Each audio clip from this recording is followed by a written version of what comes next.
Assalamualaikum warahmatullahi wabarakatuh.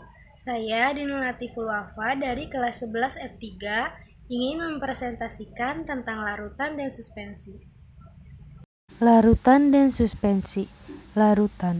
Larutan solusiones adalah sediaan cair yang mengandung satu atau lebih zat kimia yang terlarut. Komponen dari suatu larutan adalah solut, zat terlarut, dan solvent, pelarut. Solut terbagi homogen atau terdispersi secara molekuler dalam solvent. Solut umumnya berupa bahan padat, tetapi dapat juga berupa gas. Sedangkan solvent umumnya adalah air kecuali bila dinyatakan lain. Macam-macam larutan. 1. Berdasarkan konsentrasi solut dalam solvent. Pertama, larutan encer, yaitu larutan yang mengandung sejumlah kecil zat A yang terlarut. Yang kedua, larutan, yaitu larutan yang mengandung sejumlah besar zat A yang terlarut. Yang ketiga, larutan jenuh, yaitu larutan yang mengandung jumlah maksimum zat A yang dapat larut dalam air pada tekanan dan temperatur tertentu. Yang keempat, larutan lewat jenuh, yaitu larutan yang mengandung jumlah zat A yang terlarut melebihi batas kelarutannya di dalam air pada temperatur tertentu. 2. Berdasarkan cara pemakaiannya.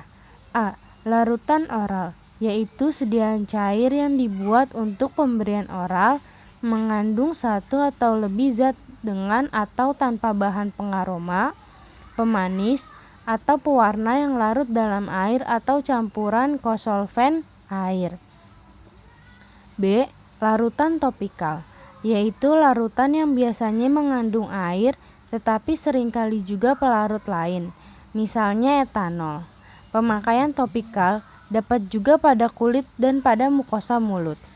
Keuntungan dan kerugian sediaan larutan. Keuntungan sediaan larutan.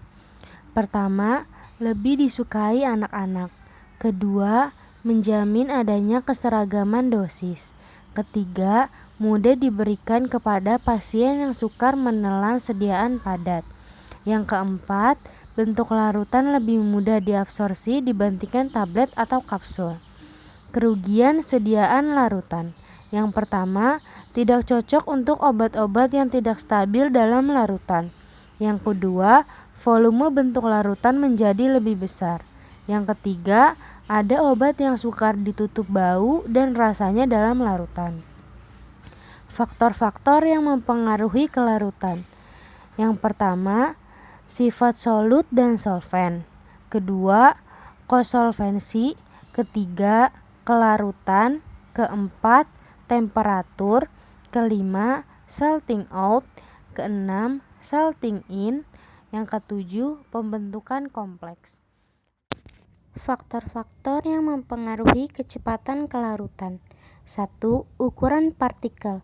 Makin halus solut, makin kecil ukuran partikel. Makin luas permukaan solut yang minta dengan solvent, solut makin cepat larut. 2. Suhu. Umumnya kenaikan suhu menambah kelarutan solut. Ketiga, pengadukan. Suspensi.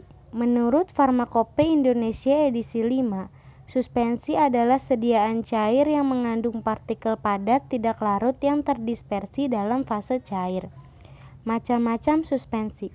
Berdasarkan cara penggunaan, ada suspensi oral, suspensi topikal, suspensi tetes telinga, suspensi obat mata, suspensi untuk injeksi, suspensi injeksi terkonstitusi, dan suspensi untuk Velleman.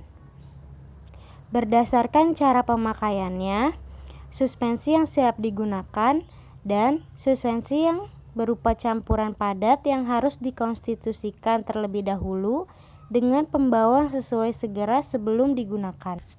Faktor-faktor yang mempengaruhi stabilitas suspensi ada 4, yaitu ukuran partikel, kekentalan, jumlah partikel, sifat atau muatan partikel.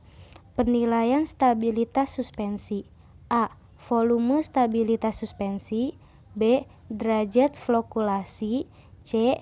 Metode reologi. D. Perubahan ukuran partikel. Bahan-bahan pensuspensi atau suspending agent. Bahan pensuspensi dari alam. A. Golongan gum.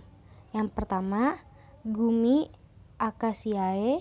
Yang kedua, Chondrus. Yang ketiga, Tragacan. Yang keempat, Algin. B. Golongan bukan gum, yaitu tanah liat. Bahan pensuspensi sintesis. Derivat selulosa dan organik polimer. Pembuatan suspensi. A. Cara pembuatan suspensi. Yang pertama, ada metode dispersi. Yang kedua, ada metode presipitasi. B. Sistem pembuatan suspensi. Yang pertama, ada sistem fokulasi dan ada sistem defokulasi. Sekian dari saya, kurang lebihnya mohon maaf. Wabillahi taufiq wal hidayah. Wassalamualaikum warahmatullahi wabarakatuh.